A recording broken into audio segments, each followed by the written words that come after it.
Okay, good afternoon, morning, and evening to everyone, and welcome to this History and Heritage Clusters Forum event titled Constructing History. My name is Jonathan, and I'll be your host for today. So today's forum is part of an entire series of events that's hosted for and by NUS MArch Show 2021. This virtual exhibition holds the collection of thesis works completed in the previous academic year. This year's exhibition presents and divides all the work into different clusters in order to show the diversity of attitudes, approaches, and concerns towards the big world of architecture. So please visit the NUS Grad Show website if you haven't at nusmargradshow.com/2021. A link will be posted in the YouTube chat as well. So the History and Heritage cluster hosts works that deals with stories and sites forgotten in the pursuit of development and progress. So working across various skills, typologies, topics of interest, we form our individual stances and viewpoints towards the charged words of change, development, demolition, preservation, restoration, and of course, conservation.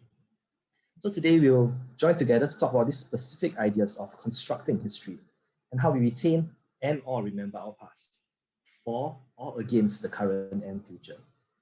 So to extend this thesis beyond and into the practice of architectural conservation, we also have invited Dr. Widodo, Johannes Widodo, to share with us regarding his practice and research on the topic.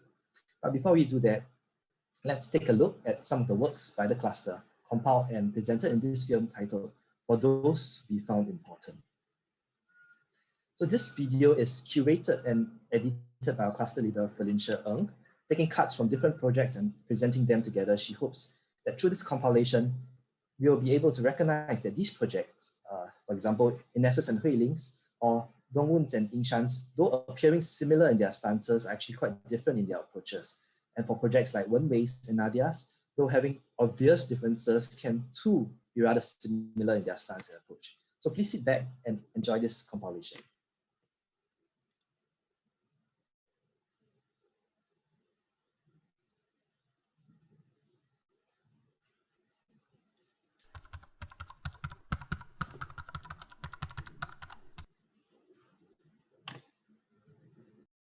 My name is Ines and I'm presenting to you Everton Park, the role of public housing in the curation of a heritage landscape. My name is Hui Ling and this is Dakota Crescent, a case for kampong spirit. Built in 1958, Dakota Crescent is one of the historical markers of Singapore's public housing story. Everton Park is a public housing estate with a significant history as it is one of the oldest modern surviving estates formerly built for port workers of the Port of Singapore Authority. The first inhabitants of the SIT-built Kallang estate largely came from the kampongs along the Kallang River. Ravaged by fires and redevelopment plans, a new group of the working-class population settled into their new homes. The estate is currently situated in the heart of other newer residential estates, both public and private. The estate is also in close proximity to other conservation areas which are used as residential or office purposes, as well as a primary school south of the estate. This creates a very diverse, constantly changing community surrounding Everton Park, while Everton Park remains as a palimpsest of the area's ties to the port. Parts of Kallang Estate would soon be obliterated with time, leaving only Dakota Crescent as its last parcel. Despite its historical and social significance, such public housing is often contested as heritage due to its political complexities and connections with the local ruling party. As redevelopment caught up, the remaining estate was slated for demolition in 2014. While its former residents are relocated to a better equipped HDB block, many of them have expressed a reluctance to move. The majority of this community is made up of the post-war generation, who have formed a deep sense of attachment to the neighborhood for over 60 years. Public housing is locally not perceived as part of curating heritage landscapes, as most of these heritage landscapes tend to reflect mostly the pre-war era to achieve specific political agenda. In Tanjong Pagar, the landscape is conserved and curated such that there is a skew towards reflecting the narratives of higher-up port officials rather than the laborious port workers that contribute to the success of the port. As the history surrounding Everton Park reflects a tumultuous period of unrest, instability, and association with left-wing unions, its history is deemed difficult and submerged. The announcement was met with many contestations. This prompted the government to reconsider their decision, eventually announcing that 6 out of 15 blocks will be retained. This marked a significant win for ground-up conservation. Through the design response of Everton Park, questions about the dealing of difficult histories and the creation of public housing in a heritage landscape of Tanjong Pagar's port is tackled. This thesis is hence about returning Dakota Crescent to its people. The repurposed and regenerated Everton Park, in the context of its heritage landscape, is envisioned to celebrate the historical industrial relations of the laborious port workers while serving as a social integrator of surrounding residential communities.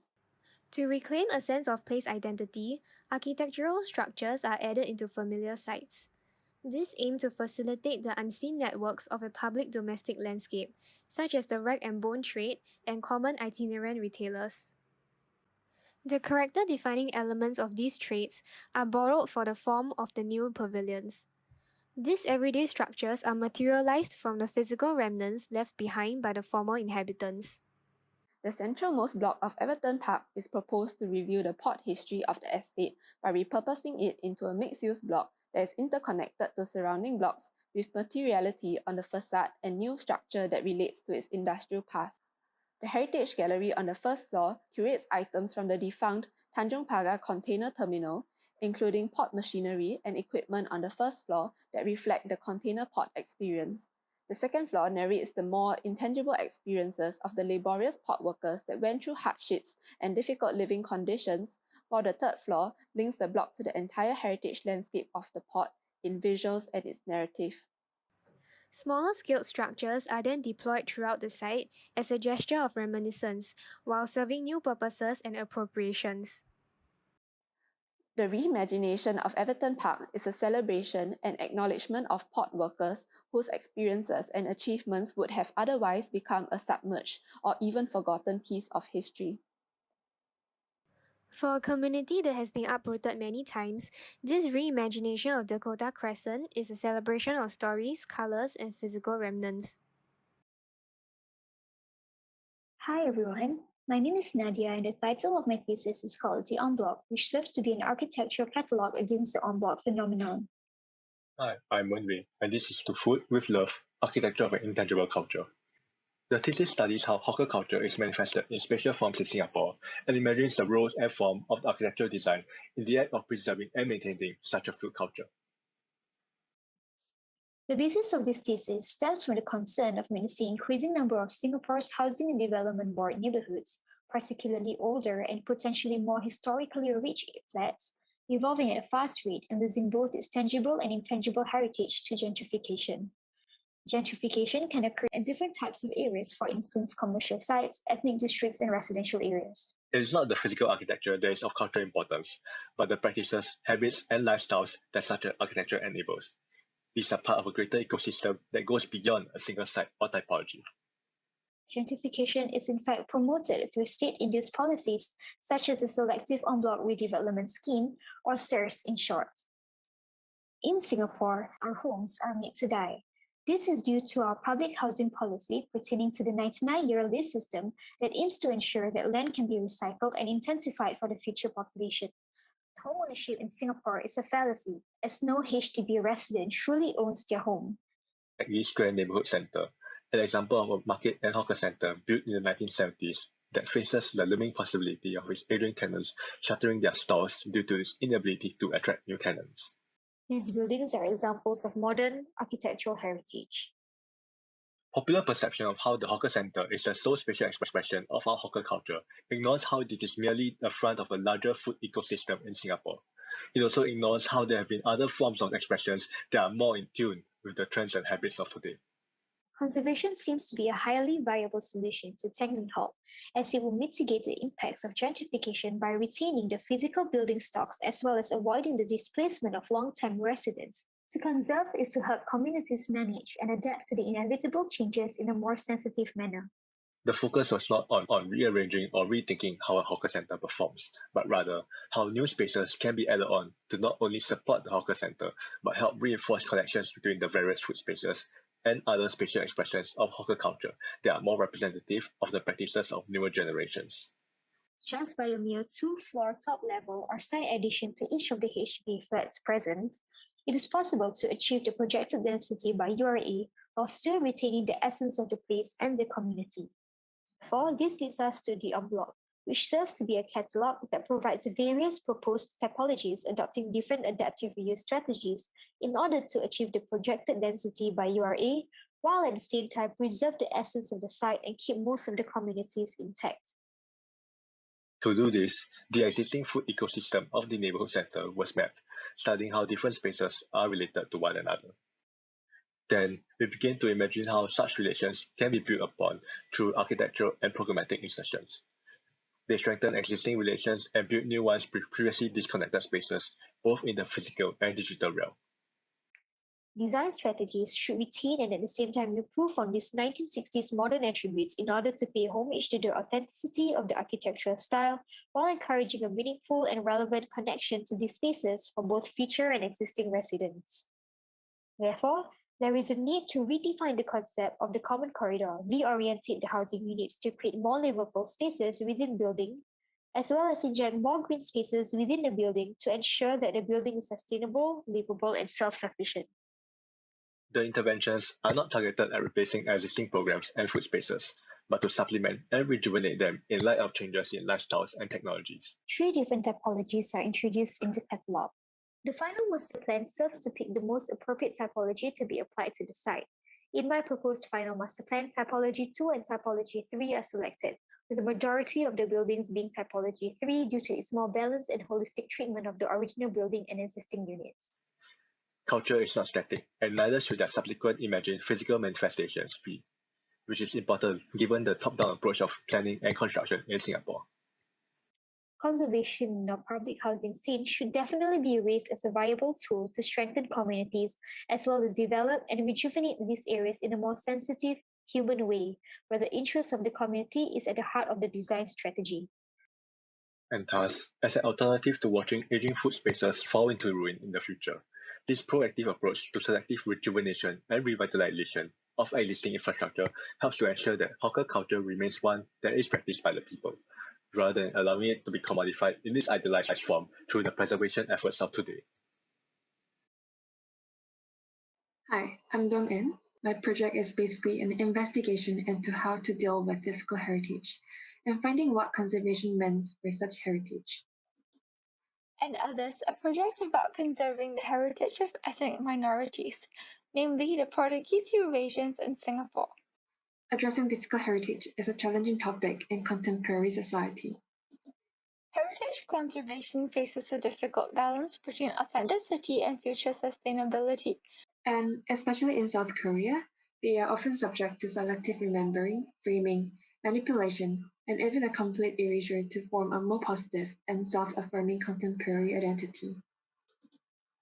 In the site that saw Singapore's early growth sits to build heritage of Portuguese Eurasians. These buildings sit dwarfed by the larger cityscape, and its history is unknown to many. Parts of the old compound have been absorbed by the site's surrounding programs as part of the designated art district. It leaves the site disconnected from its heritage despite the clear remnants of history. This is my site, Sorokdo. It was the asset village for treatment and quarantine of leprosy patients during the Japanese colonial occupational period.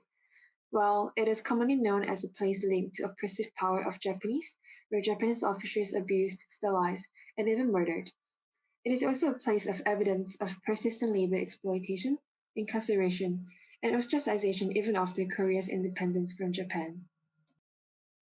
The church remains the only building of the compound true to its origins. It is a key marker of heritage, the center of Portuguese Eurasian identity throughout history, even to this day. As such, proposed interventions will continue to revolve around St. Joseph's Church, reconnecting the compound and reintegrating it to the cityscape. Through the case study of Sorokdo in South Korea, my thesis aims to seek for various modes of conservation of these difficult heritage sites in order to respond to the contextual changes and external pressures. My approach was to conserve and keep the social functional integrity of the site, and hence the islandness of Sorokdo. The design seeks to implement minimal intervention to the existing architecture, Also, retaining the intangible but significant circulation routes that are a key part of the church's liturgical celebrations. Simultaneously, the conservation effort will be an agent for development of Sorokdo in response to external pressure. So while the interventions aims to curate the experience of the isolation and islandness, this restored characteristic will be the catalyst for expansion of tourism industry at the same time. The former St. Anthony's Boys' School is readapted to be part of the new program, acting as a transition between the church grounds and new art facilities. It is an attempt at negotiating the past and present, balancing the origins of the building as an educational institution with its new function of a place for arts, heritage, and culture. And eventually this plan will bring back self-sufficiency to the island with new residents.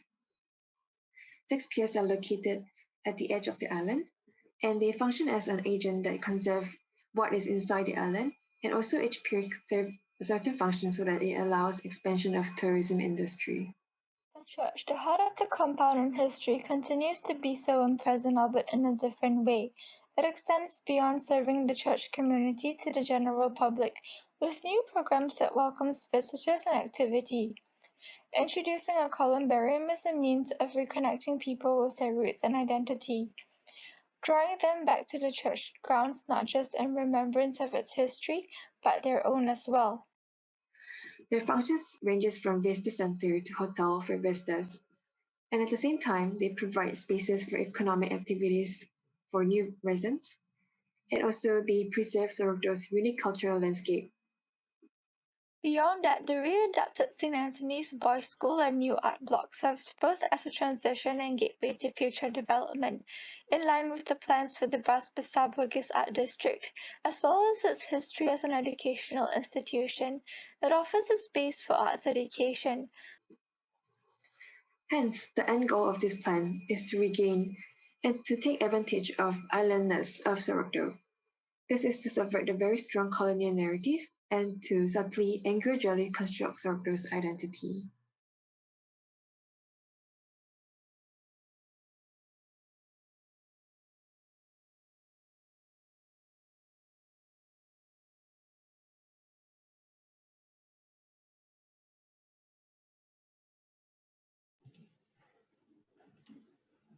Okay, thank you. I hope you found the compilation to be an interesting take and comparison between the projects. So now we will have Dr. Johannes Widodo share his experience and expertise in the topic of conservation. So Dr. Widodo is an associate professor at the Department of Architecture in the National University of Singapore, and also the director of the new Architectural Conservation Program, the Master of Arts in Architectural Conservation here at NUS. He is the founding director of the Documentation and Conservation of Buildings, Sites, and Neighborhoods of the Modern Movement, or DOCOMOMO in short, in Macau, and also a founding member and advisor to the DOCOMOMO Singapore. He has served on the advisory board of the Preservation of Sites and Monuments for National Heritage Board, Singapore, between 2013 and 2019. His current research looks into the development of a tool to assess post-independence buildings in Singapore for their conservation potential. With his many accolades and affiliations in the topic, especially that in Asia, we hope his talk is able to provide better context and information for our panel discussion ahead. So, Dr. Widodo, please. Thank you.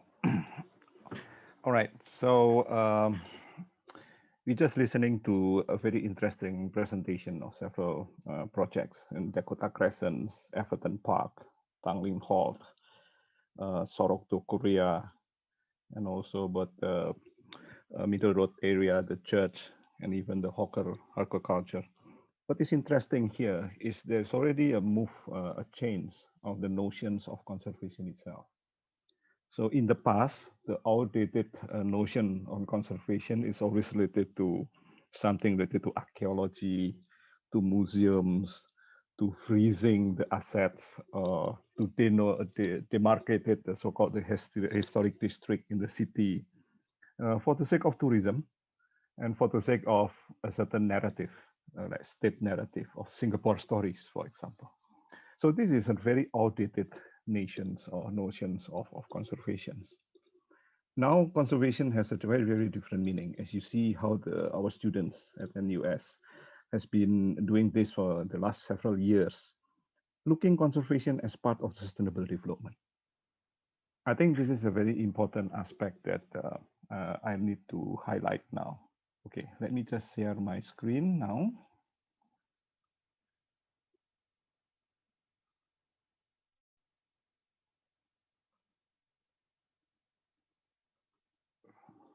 Okay, so I will start with this statement by Theodore Roosevelt. Actually, he talked about this long time ago. It's not this new.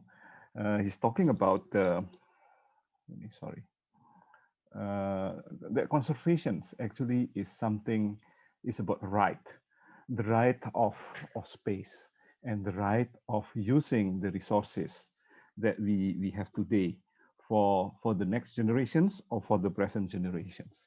So if you're looking what is going on with our contemporary situations now, as you can see, I borrowed this diagram from Hussein Rizai on the left. If we are doing the same things, life as usual, business as usual, then the temperature will raise maybe around 3 degrees, or even 5 degrees centigrade in the next 50 years. But say, if we try to follow the Paris Agreement, we will try to reduce the rising temperature to 1.5 degrees. If all buildings is adopting net zero energy policy, we still get this 2.5% degrees global warming. So there is more serious issue that our world is faced today. It's not about preserving history or even constructing history. It's not the priority. The priority is really how to survive. So I always use these definitions on how we have to act on or see heritage or history. The past is the heritage of the present. So whatever we have today is inherited from our past generations. So what my father and grandfather generation did to planet Earth, to the city, is that something that I inherited today.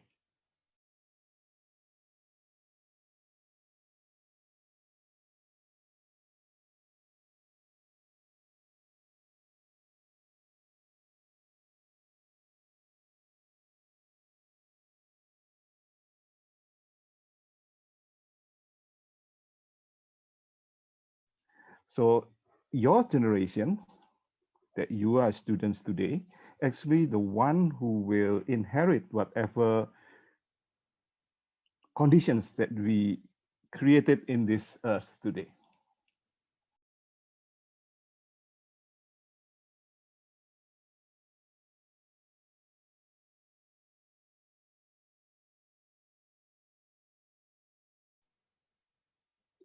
Is it okay? Oh, I think you need to go back, repeat the past, I think, 10 seconds. Yeah, because it was cut off for a while. Okay.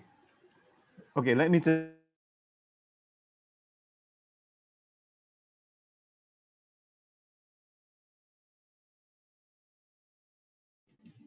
Sorry for the technical difficulty.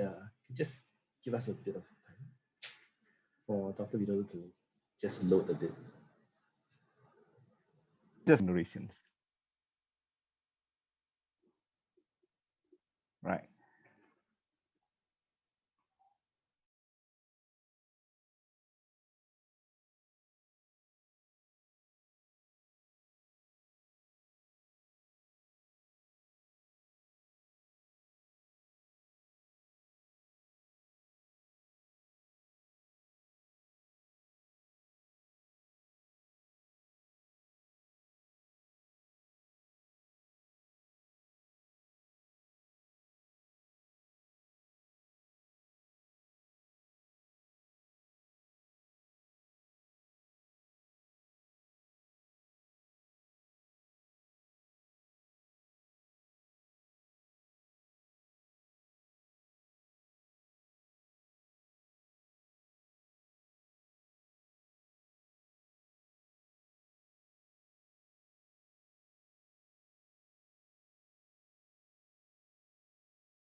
I'm okay?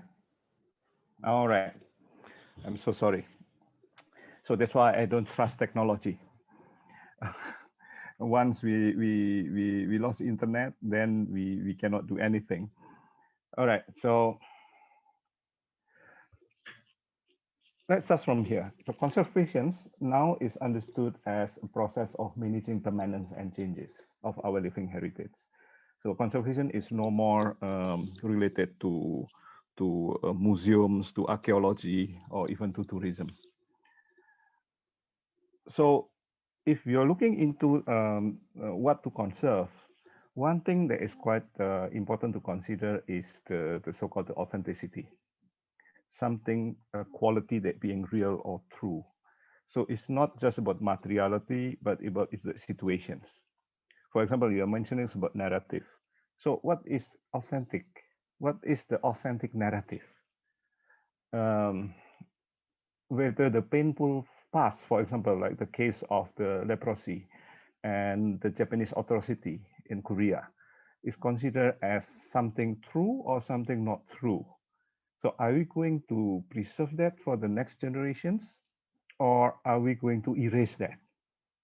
I think that same question has been asked after the Second World War. Are we going to demolish the concentration camp when a lot of million of Jews has been exterminated, the massacre? Or shall we preserve it for the next generations? So I think as a nation, we have to reflect on this kind of questions. What is authentic and how we want to keep it for the next generations? Or we want to erase that and sweep everything under the carpet. It's very different from originality. Originality is normally something that the architects like to do. The quality of being novel, something that is unusual. Conservation, yes, as an architecture work, it is very important to be original, but it's more important is to be authentic. And another question is, what is to conserve? We're conserving significance. So what is significance? Significance is the quality of being worthy of attention, something that is important, something that is valuable. Now, the question is, who can decide on this? Who can say that something is significant, this building is significant or not significant? Of course, the first question is always come to the owner. I own the buildings. Therefore, I can decide on whatever I do. Because if this building is not significant enough for me in terms of economic, I can sell it. For example, like our late Prime Minister, Mr. Lee Kuan Yew, when he passed away, demolish my house. Because for him, he don't want to see people trampling into the house. But again, the significant is who's significant, because Lee Kuan Yew house is not only significant for Lee Kuan Yew, but also for the entire nation of Singapore. Even for the next generation of Singapore, because we need a tangible proof. There used to be a house like that. There used to be a place like that in the past as part of our memory. There used to be a Holocaust. There used to be a concentration camp. And we need the tangible proof for that. So that's why the question of significance, important, valuable, is a question of continuous conversations that should be answered by the present, the previous generations. So ICOMOS or UNESCO always use the term cultural significance.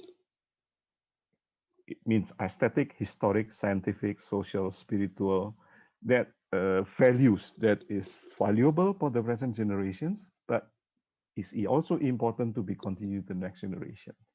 So we come up with the fifth important concept, so it is continuity. Continuity is the unbroken and consistent existence or operation of something of a time, a state of stability and the absence of disruptions, a connections of the line of development with no sharp breaks. So these are the understanding,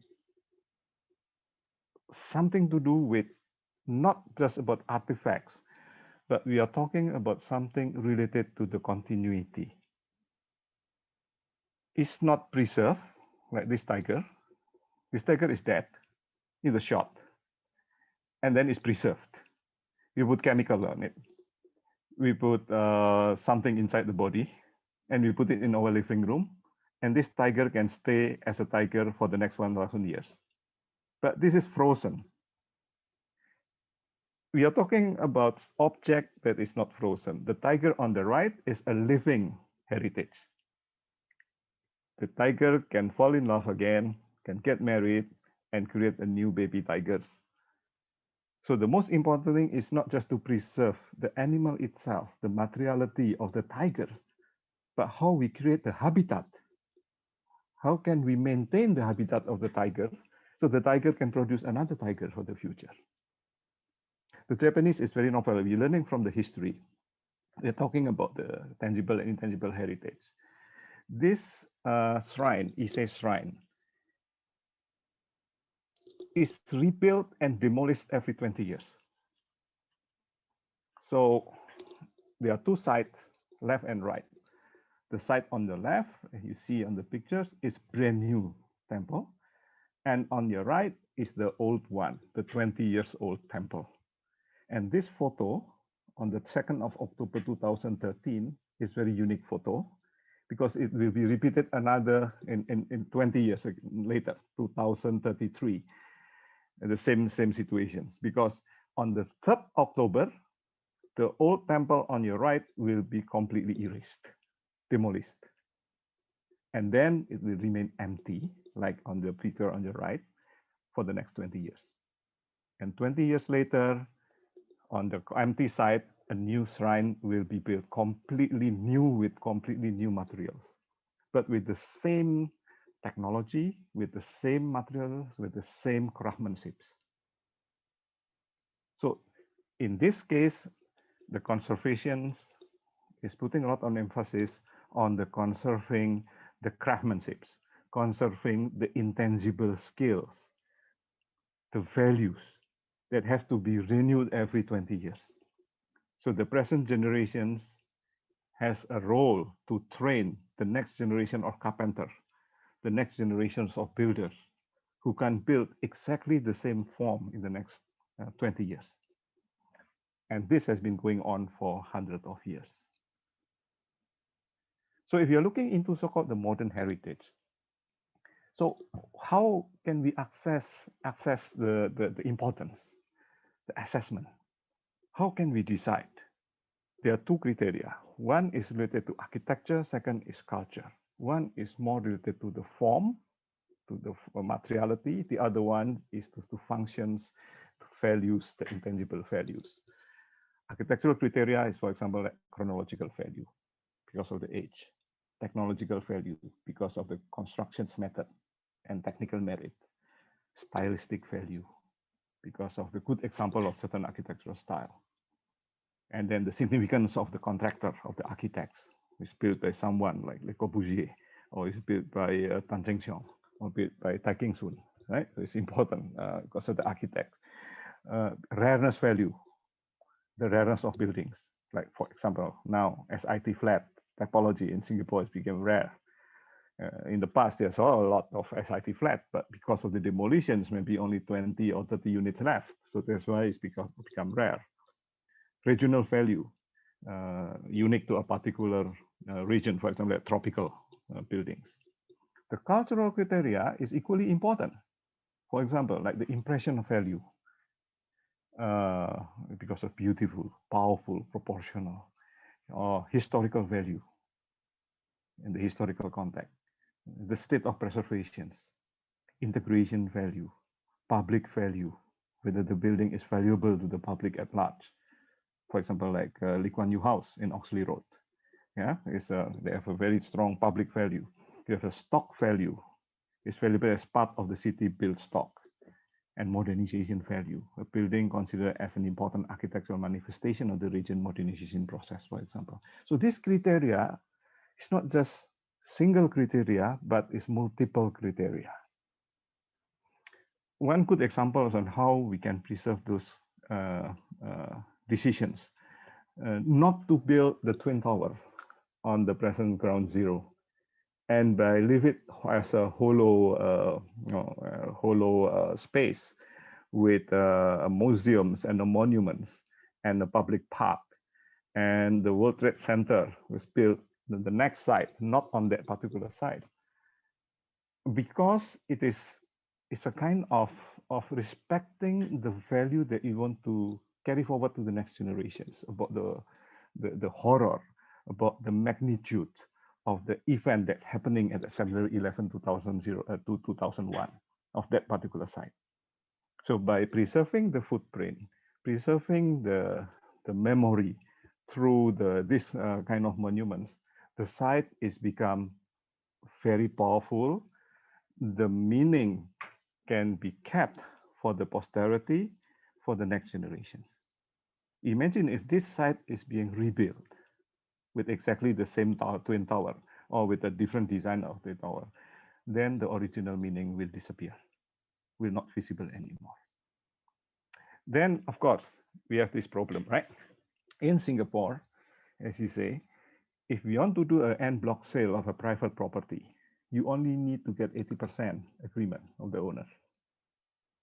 But if you want to conserve a private property or strata title property, you need to have 100% agreement of the owners, all the owners, the strata holders.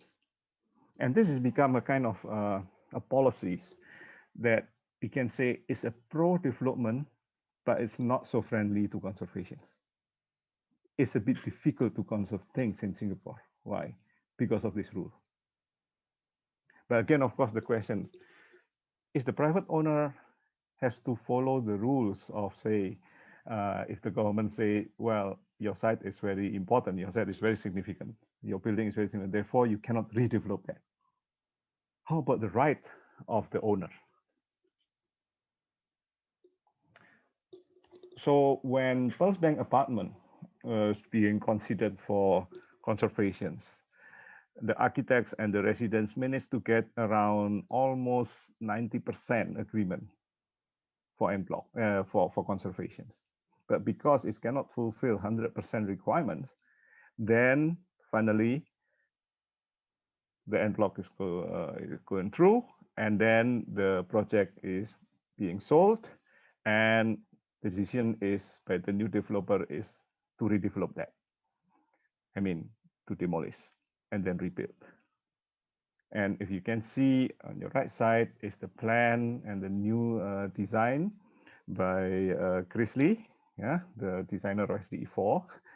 And the Straits Times that time I was interviewed, and this is my answer. The new building will not be able to replace the lost tangible and intangible layers of the past. Why? Because the evidence has been erased. But of course, it will be able to create a new story for itself. So I think conservation can be understood also as the right to die for a certain building. And you can die because of natural causes, because of dilapidations, because of earthquake, because of fire, but also able to die because of murder and intentional demolitions.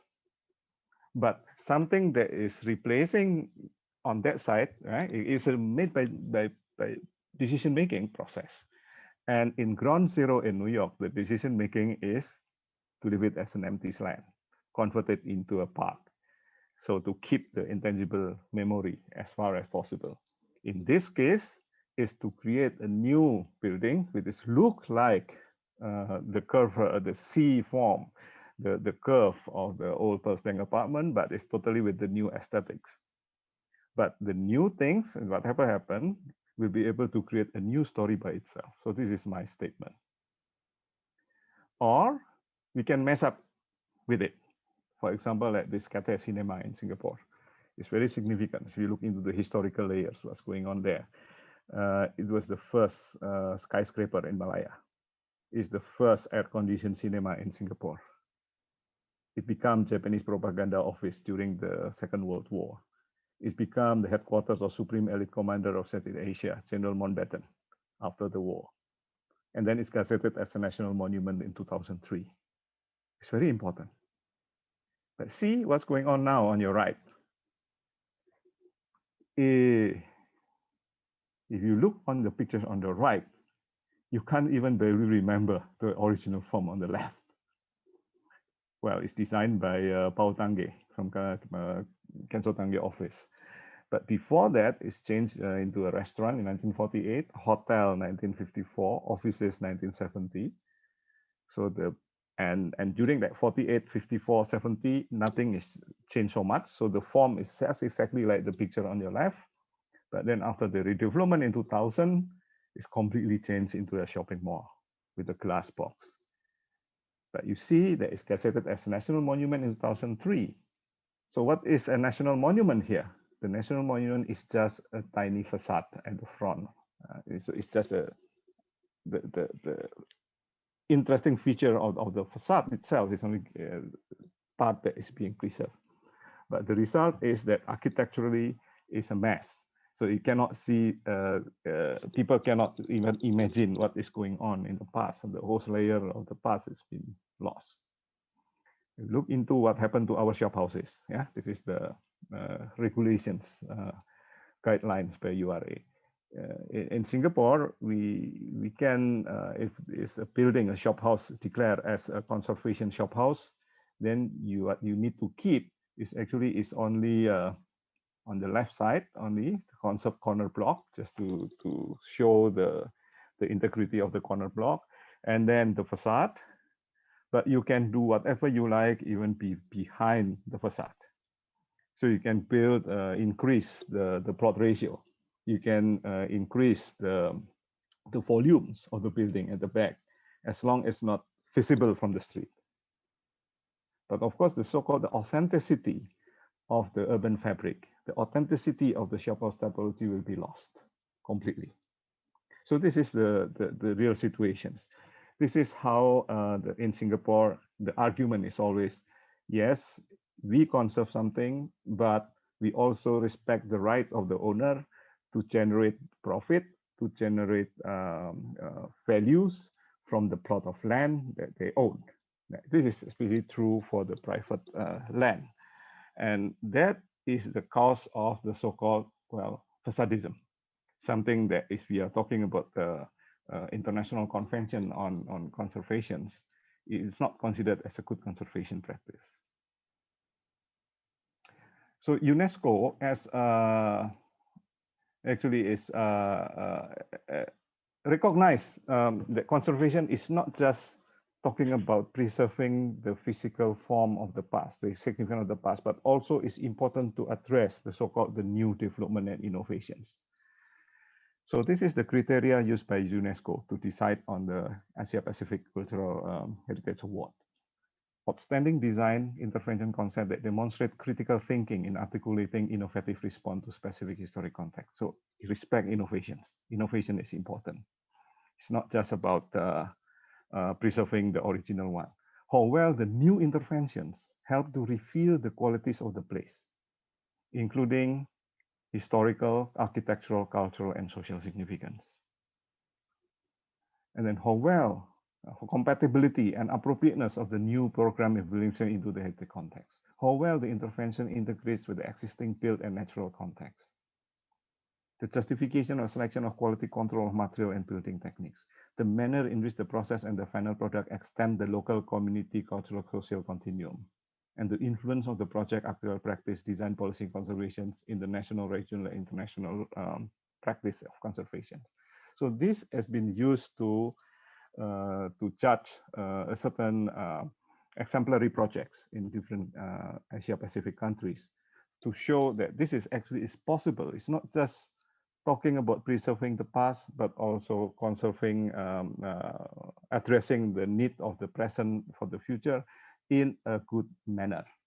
In Singapore, there are two projects recognized for this. First is the 733 Mountbatten Road. As you see, there's old bungalow at the middle. So the development and insertion is carefully placed at the U shape at the back of the house.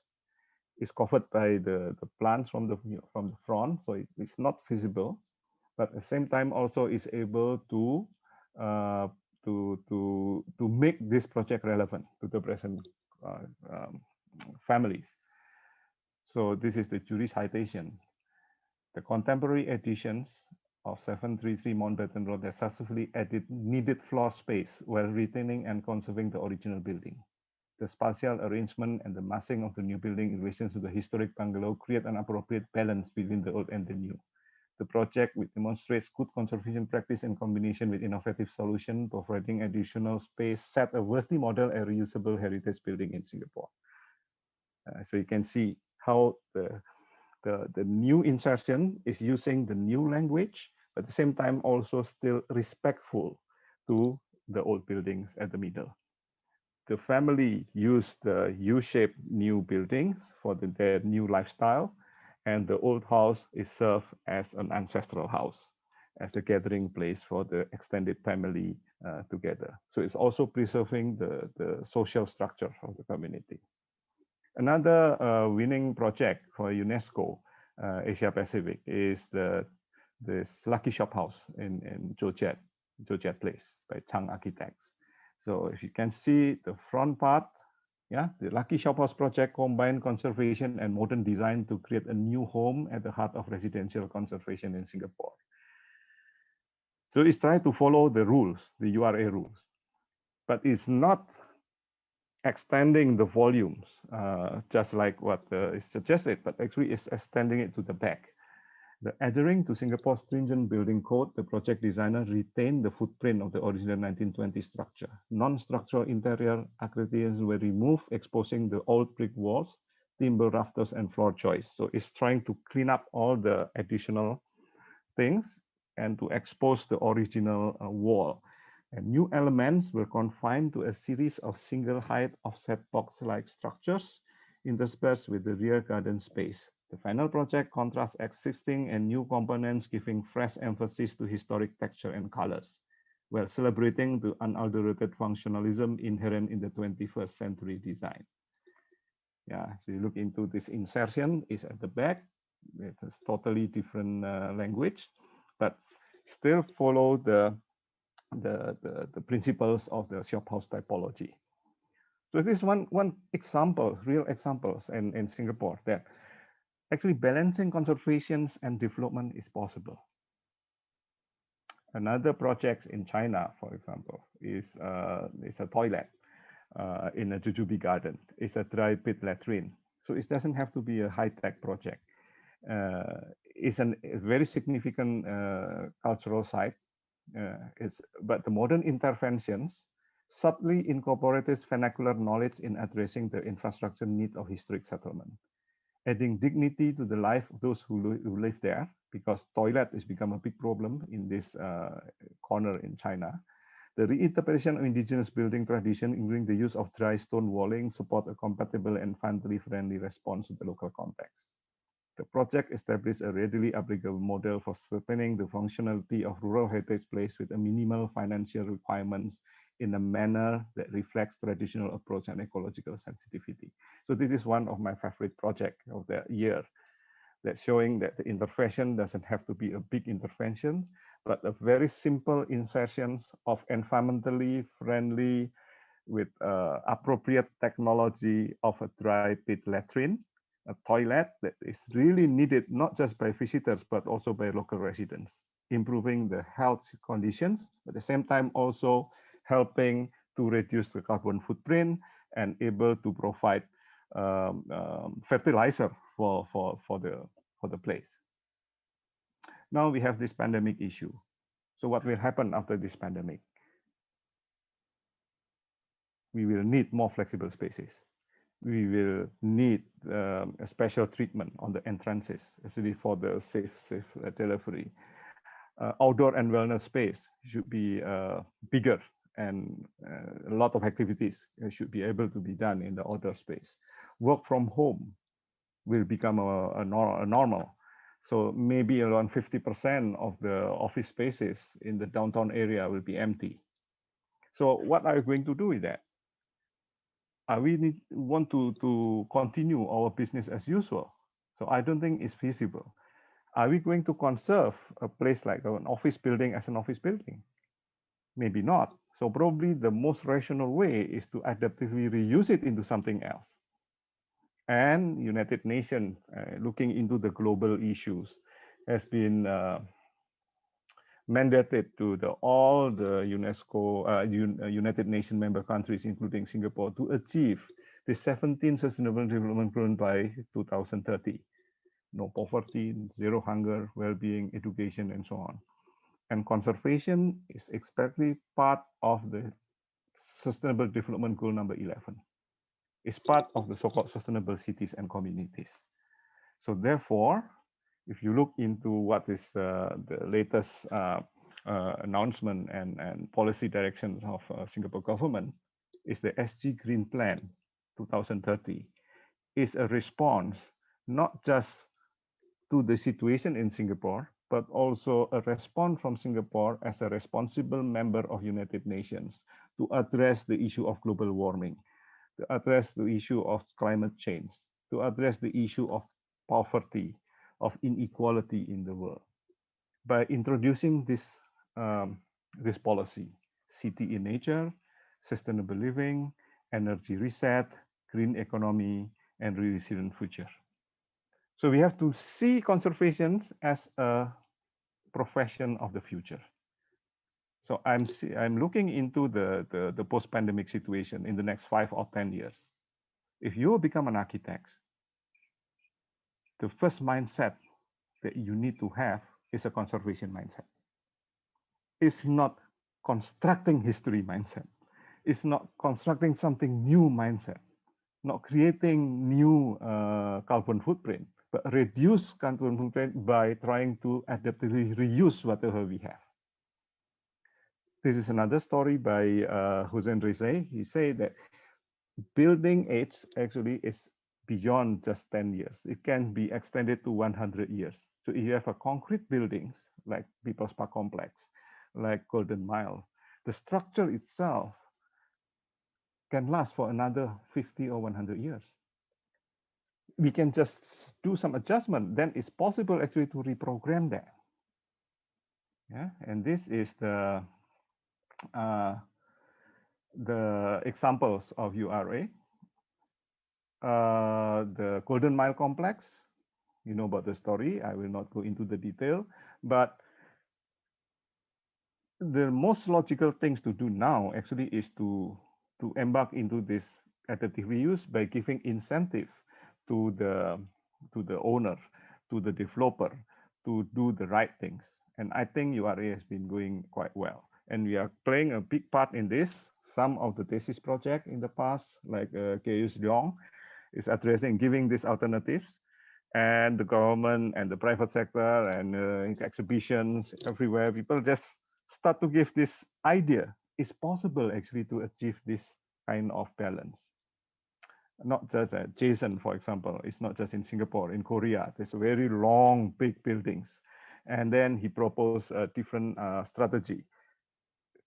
80% conservations, and then another part of that building is 50% conservations, and the third part of the building, 20% conservations, and the last part of the building is 0% conservation. So thesis can propose this kind of rationalizations.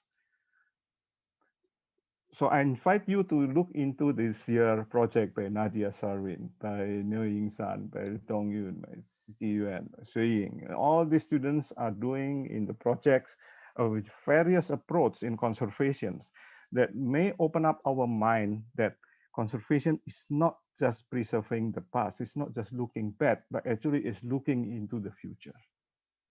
So to end my statement is that now we should be able to see conservation in different light. Conservation is an act of managing change, to extend the past into the present for the sake of present and future generations. Conservation is the management of permanence and change. Conservation requires the architects to be humble, to be sensitive and respectful in the intervention of significant building and site. And the intangible value is more permanent. The narrative is permanent. The tangible materiality is temporary. Therefore, it's open up the possibility of doing innovations, of developing new ideas in order to create a new architecture. So I will end here. So probably we still have some time to take some questions. Okay, thank you, Dr. Widodo, for sharing. So we will now move on to our Q&A session, which should take around 20 minutes. So for all those watching us on YouTube, please do send your questions into the YouTube live chat, and we'll be happy to direct your questions to the discussion here today.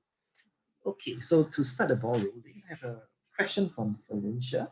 So the question is, considering the phasal development of some buildings, so for example, the KT Cinema, which had markers of being the first air-conditioned cinema, a restaurant, which also includes the site of Japanese propaganda, is it more important to conserve that component of history where it deals with the more significant historical markers, or is the entire accumulation of the development, even the common changes to the restaurant and hotel, for example, also important? So is it important? Is the significant markers important, or is it the entire development that we should conserve? Well, I think that is personally, it's about truth, right? So who has the right to edit something? The whole truth or partly true? So if that building accumulating so many stories, so many narratives in the past, so many layers, then what gives us the right of the architects actually just to choose one or choose two narratives of the past or erase everything and replace by something else? It's a choice. I think that is the ethics of conservation. If we are ethical, if we are someone who believe in the holistic, comprehensive conservations, then in our proposals, in our new design, we should address as many layers as possible. If we have something, our position actually, we don't care, and we only see the future and we don't care about the past, then erase it completely. Of course, no one can stop you. If the developer, the owner, has the intention to erase, then it's up to you as an architect whether to accept the project or reject the project. Or you want to try to convince the client, to convince the government to keep. So the act of conservation is an heroic act. But it's also a kind of betrayal also to the history. There's a lot of ethical issue here. And the answer is come back to the individuals, to the stakeholders, to the owners, to the state. How ethical are we towards our own past and towards the next generation? Do we have the right to actually to erase, to swap certain fact of the history, to hide it from the for the future generations? So we do need to tell our children about all this story, or shall we just pass the story through the intervention of the building to the next generation? It's an ethical choice. Okay, so seeing that it's possible to say that we are constructing over history, or it's also essentially that we are constructing history in the bigger kind of discourse of a thing. So it actually kind of draws that similarity between the both. And then we'll want to move into the next question, which we have from Anders here. So the question is, what about changing trends? About what it means to be respectful to the original. Something that is disrespectful now might seem respectful in another time. So how do we view that? It depends on how we propose our architectural interpretations. For me, I think when we consider architecture as a frame, the building as a frame for functions, for activities, and then we can retain some of the frame intact. We can reprogram. We can always put a new meaning and new interpretations without necessarily erasing part of the frame. So I think the most important thing here is asking yourself whether we have the right, complete right to change that, or that is why I use the term humility. Are we humble enough? Or are we trying to impose something? How much that I can impose, but how much that I can refrain So it's the balance between refraining of doing something and imposing something new. This is the balance that have to be mastered by an architect. Okay, so it's also about staying relevant. Yeah. Right, the entire process of managing changes, staying relevant. Because it's not relevant, users. It will not survive. So to ensure continuity, you have to make sure that the building will stay relevant to everyone. Okay, yeah. Okay, we have another question here, and this one is quite a broad question by Chloe. So the question is, seeing that Singapore has such limited land, is it more important to focus on conservation and thus limit new developments? Or how do you propose the balance between the new and the old to be struck? Conservation is not anti-development. It's not freezing things. So the arguments that Singapore is small, therefore we cannot preserve or conserve a lot buildings is a very old mindset. The new mindset is we can redevelop, we can rejuvenate everything. We can make Singapore undergo healthy evolutions, continuous evolutions. So it's not trying to freeze. We already have around few hundred so-called the heritage, the so-called the national monuments. And that national monuments, I think the number will not exceed say 200 or 300. It's very selective one. We have around 8,000 so-called the conserved building with a very flexible, rather flexible kind of possibilities to change for adaptive reuse. And this number is growing. You know, some building from the colonial period will pass away. It will be gone somehow. A new building from the so-called the 1960s, 70s will add into the conserved building category. So maybe the number also will grow into 1,000, 10,000 or 20,000. By keeping this so-called stock of modern heritage that can be extended, the lifespan can be extended a little bit more, it means also we will be able to reduce a carbon footprint. We'll be able to reuse many of these buildings with the possibility of generating the same values or even more values without demolitions by addition. So we have this flexibility actually. So it's not really the argument that the island is too small, therefore we cannot preserve a lot. I think it has to be changed because the entire island of Singapore is a heritage. It's the heritage site is the entire island of Singapore. And this entire nation or island of Singapore should be passed on to the next generations. And this next generations will pass on that Singapore, the heritage of that particular era into the following generations. So it's a very continuous kind of process that will not be stopped. Okay, so maybe perhaps to build onto that point, do we see conservation interests actually being led by redevelopment priorities? Because to borrow your words, Dr. Widodo, we see the purview of conservation actually lying within the URA, which is the Urban Redevelopment Authority. Yeah, so I'll let that sink in a bit. So is there something wrong with that? Is that the correct way to move forward? Is this how we want to manage, how we conserve in Singapore? That is just a name, right? So it's how we put meaning on that names. Even the name is redevelopment, but the most important question is how we want to redevelop. Are we going to redevelop by erasing the past? Are we going to redevelop by gentrifications? Are we going to redevelop by demolitions and rebuild? Or are we going to redevelop by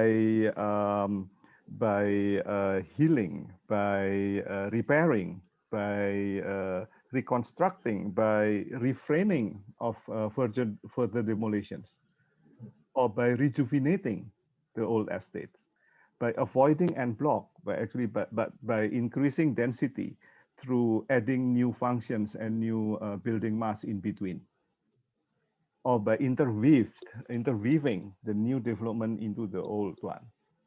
So redevelopment is not a bad road. It doesn't really matter whether it's called redevelopment or renewal, but most important is how we want to put meaning on it. Yeah, okay, so maybe we have talked about a lot about possibilities. So in your opinion, how do you think Singapore as a city-state is doing with regards to our local conservation efforts? How do you think the current situation is like? Are we doing enough, or what more No, I can we think it's do? moving towards a correct direction. The latest news just out yesterday, URA said they want to do the evaluation of the master plan for the next 50 years. And my comments on that article is really, it's important to engage the younger generations, your generations, more seriously, because you are the true inheritor of Singapore of the future. You will be the one who should be able to decide on what kind of city that you like, what kind of economy that you like, what kind of political system that you like. So it's not our present generation actually to try to program you what you should become like in the future. But our present generations, our master plan right now, the evaluation should give the flexibility for your generations to decide what you like and what you need for the future. And it's not just about personal choice, but it's also the real conditions of climate change, of global warming, of the social economic disruptions, and also the new possibilities, the new types of economy that will appear, the new environmental and ecological challenges that you will face, the new virus that will come and pandemics that will, and new types of mutants that you have to face. And that decision cannot be made by the present generation. So I think the real question is how ready are your generations to take this responsibility? So it's about bringing conservation not only top down but ground up as well, and not only for the current elders, as you call it, to decide our fate, and also for the younger generation to have a say in this, what to conserve, what to leave behind for. Yeah, it's about us. conversations and how you grab this from the elders. If the elders doesn't want to give it to you, how you want to take it, to take action? How we fight for our own. No, it's future. not just right. Yeah, it's your future, right? It's your survival. Okay. Yeah. Because I can understand how frustrated Greta Thunberg, you know Greta Thunberg, that small kid that is very angry, right? How dare you doing these things to my generations? Eh? No, because we are messed up. This situation is because of the behavior of my generation. So I have to admit that. Because of our consumerism, because our wrong attitude, and we cannot refrain from taking more than what we need. Okay, so it's already 5:10 p.m. So we have one last question before we come to the end of our session. And this question is by Sean. So he's asking that, referencing the 9/11 Ground Zero Memorial Site specifically, do you think that a smaller monument that takes up a significantly smaller footprint will pay a comparable amount of tribute than the block-wide area that's currently occupying? And taking it one step further, what if a large portion of that space around the memorial gets redeveloped into a more pragmatic use space? I think talking about that Ground Zero monuments, the decisions taken by, I don't know whether it's just the New York government or even from the higher levels, to preserve that as an empty space, as a public park, is it cannot be measured in terms of economic value. It's not about economy. So the memory is really about how much that the so-called the respect and towards the history, and also the strong will by the American nations as a nations, by New Yorker actually, to keep that memory for posterity. So we are not talking about value. So it's priceless. So therefore, it's not about size.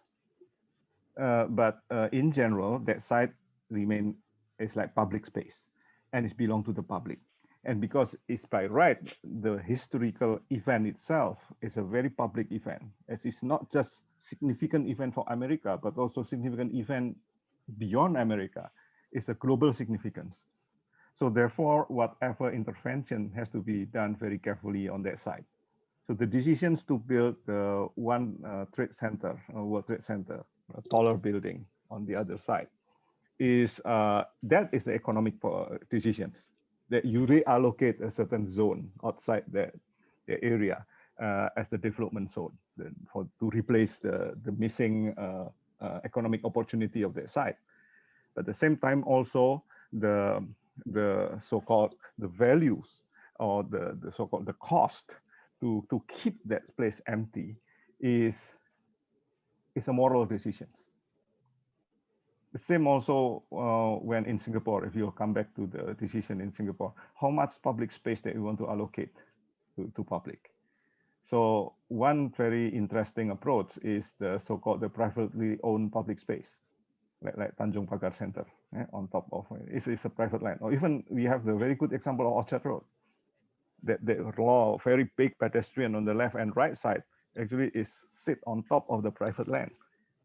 But by removing the barriers, by allowing people flowing into that space, it become public space. It's a win-win solution because the private owners will enjoy a bigger flow, a different ambient and so on. So it's possible actually to achieve this balance. I think most of the time, I think most important is how we value people, we value community as the center point of architecture. So it's not about money. So if the architecture, the center of architecture and urban development is money, then it will go into the wrong directions. But if we put into this so-called the happiness, human happiness, human wellness, or for the sake of the history and memory of the people and for the future generations, then we are doing the right things. And for that things, we can allocate resources. So for the like parents who love the children, want to make the children happy, money is not a big issue, right? Even if you don't have money, I will make sure that our children got good health, good educations, and very good future. Even I have to fast. So I think this kind of attitude, ethical attitude, should also seen as a correct attitude towards the so-called architecture and the city. I think in regards to the 9/11 ground zero, you mentioned the word respect. And I think that is a very important part of the conversation on conservation. I think this will be a good point to end the session. So unfortunately, this is all the time we have today. And so yeah, we want to thank everyone for their participation and joining us this weekend. So really special thanks to Dr. Widodo as well as for his sharing. And we hope that this event was able to give everyone some food for thought regarding the processes, thinking, and struggles behind choosing what we can tangibly reclaim. Okay, so to see more works by the History and Heritage Cluster, do visit our NUS MArch Show website. And other than the virtual exhibition, we'll also be selling a visual compendium of these works. So you can visit the nusmargradshow.com/2021/book for more information. So any comments or suggestions, do not hesitate to send it to us at our email address as well as post it on the YouTube chat. Right. Okay, so beyond this topic on conservation, history and heritage, architecture and architects also charge ourselves with other concerns, such as those regarding sociological and geopolitical realms. So architecture being cited in reality can have a capacity to contribute to the public in various ways. So our next event, which is Out and About, hosted by the Sociological and Geopolitical Cluster, will be held next Saturday, 24th July at 4 to 5:30 p.m. So thank you everyone once again for joining us this week, and we hope to see you next week. Okay, bye.